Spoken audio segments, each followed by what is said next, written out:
Acho que eu nem sabia muito bem o que era ciência quando eu era criança.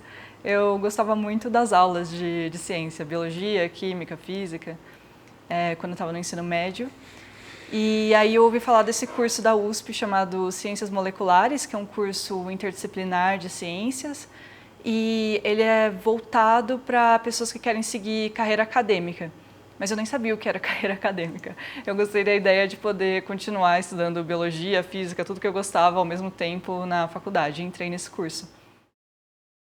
Quando eu estava na graduação, né, como eu mencionei, eu percebi que eu gostava muito de computação e de biologia e que eu queria continuar trabalhando com as duas coisas. Então, eu fiz uma iniciação científica na área de bioinformática e quando eu estava lá, eu também tive a oportunidade de passar um tempo na Inglaterra trabalhando em um laboratório lá. E uma coisa que eu percebi durante a iniciação científica é que, por mais que eu gostasse da bioinformática, eu sentia que a parte experimental eu lia nos artigos, mas ainda era uma coisa muito abstrata para mim. Então, eu resolvi fazer o mestrado aqui porque era uma chance de eu tinha esse projeto para eu juntar a bioinformática que eu gostava com um pouco de experiência de bancada também. E eu já tinha ouvido falar da professora Lígia as pessoas falando, mas também pesquisando nos sites da USP. E eu gostava muito do trabalho dela, tinha interesse nessa parte da inativação do cromossomo X, então conversei com ela e no final deu tudo certo para eu entrar no laboratório dela. Eu estudo um processo que chama inativação do cromossomo X. Então, todos os mamíferos placentários, as fêmeas têm duas cópias do cromossomo X, mas os machos só têm uma. E aí existe um processo de compensação de dose que acontece em todas as células só das fêmeas, em que um dos cromossomos X, uma das cópias, é inativada. E a gente já sabe que tanto em humanos quanto em camundongos isso acontece bem no início do desenvolvimento embrionário. E em camundongos a gente sabe bastante sobre esse processo, mas em humanos a pesquisa depende de embriões. Então, o meu projeto é tentar desenvolver um modelo melhor para estudar a inativação do cromossomo X em humanos, só que baseado em células-tronco.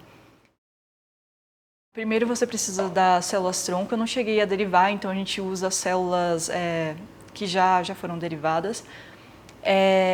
Eu estava usando uma linhagem reporter de um gene do cromossomo X, então nessa linhagem existe um gene no cromossomo X que chama MECP2 e o que já foi feito antes, eles colocaram duas proteínas fluorescentes em cada um dos alelos, cada uma das cópias desse gene, então cada uma em um cromossomo X e elas são de cores diferentes, uma verde e uma vermelha.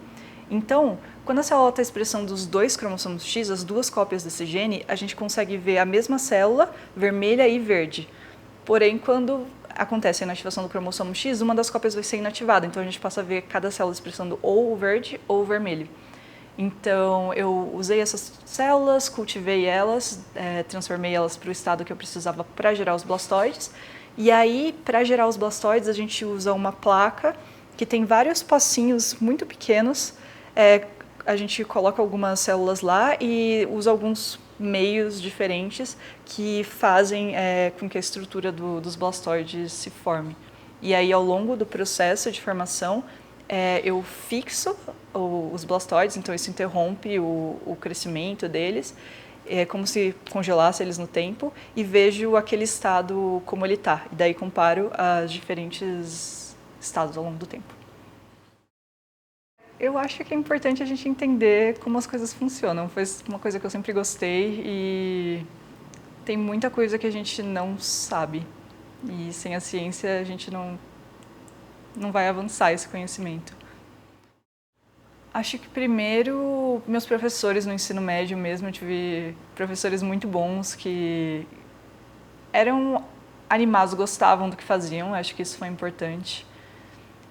E depois, realmente, quando eu estava no exterior a primeira vez, quando eu fui para a Inglaterra, eu não tinha certeza se eu queria continuar para o mestrado, o que eu ia fazer, mas eu conheci uma pós-doutoranda lá que foi incrível, assim, ela me incentivou pra caramba, quando eu não acreditava em mim, ela acreditava. Então, foi muito importante para mim ter alguém para te ajudar mesmo, né? Eles falam em mentoria. Para mim, ela foi a minha mentora e, nossa, eu devo tudo para ela. Resiliência. Tem que saber, as coisas vão dar errado muitas vezes e você tem que repensar, se reinventar, dar um jeito de fazer as coisas continuarem avançando. Acho que uma coisa que eu também demorei para entender é que você sempre precisa de outras pessoas. Então, não é você tentar fazer tudo sozinho.